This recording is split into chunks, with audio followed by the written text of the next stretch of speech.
If you're familiar with competitive Pokemon, you know the impact that one rule set change can have on the entire meta. If you don't believe me, just legalize Mega Rayquaza and see what happens. Competitive Amiibo training has been a thing since Smash Ultimate was a thing, and we've been operating under basically the same rule set the whole time. It's always been 3 stock matches, best of 3 sets, level 50 Amiibo that are sometimes vanilla, sometimes spirits, and there's a tier restriction from time to time. Adding things like items and final smashes are really more of a party gimmick than a mechanic that can be strategized around, so tournaments don't really use those. If you know your way around Amiibo, you can pretty well predict who's going to win tournaments once you see the top 8 placements just by looking at those characters' placements on the tier list. The meta has in many ways become predictable, and that's because Amiibo as a meta is very generalist focused. You can see this by looking at the Amiibo tier list.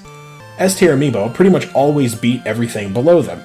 A+ Amiibo pretty much always beat everything below them, and so on and so forth.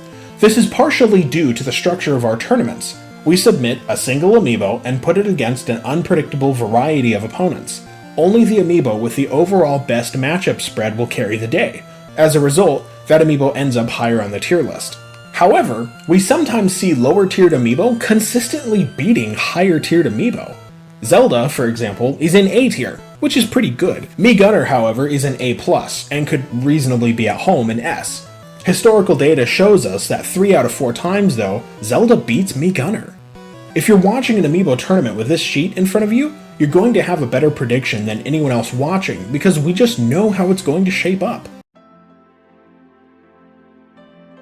I propose a rule set change. Each trainer will submit 2 Amiibo, the primary Amiibo and the secondary Amiibo. The primary Amiibo will go in the first match of the set, no matter what.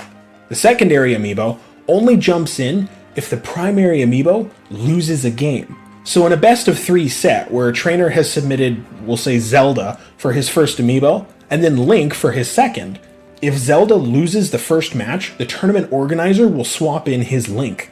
Then they move on to game 2.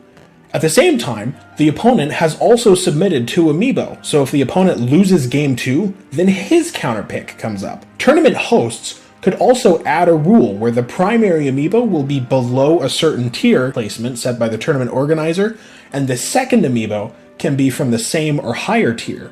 This rule change would basically require trainers to plan out their Amiibo team, kind of like in competitive Pokemon. They'd have to research the overall matchup spread of their Amiibo and pick a secondary accordingly. So Zelda, for example, goes like 35-65 against King Dedede, but Link goes 60-40 against King Dedede. So if you're expecting your Zelda to be facing a King Dedede at some point in the tournament, because you know that one King Dedede fanatic is entering, you're going to need something that has a better chance of beating Dedede to prevent you from getting eliminated, right? There's a strategy to it. This wouldn't require a lot of reorganization either. You can do it with power saves tournaments or in arenas. In fact, and I'm not 100% sure on this, but I'm pretty sure a few tournaments have done this over the years.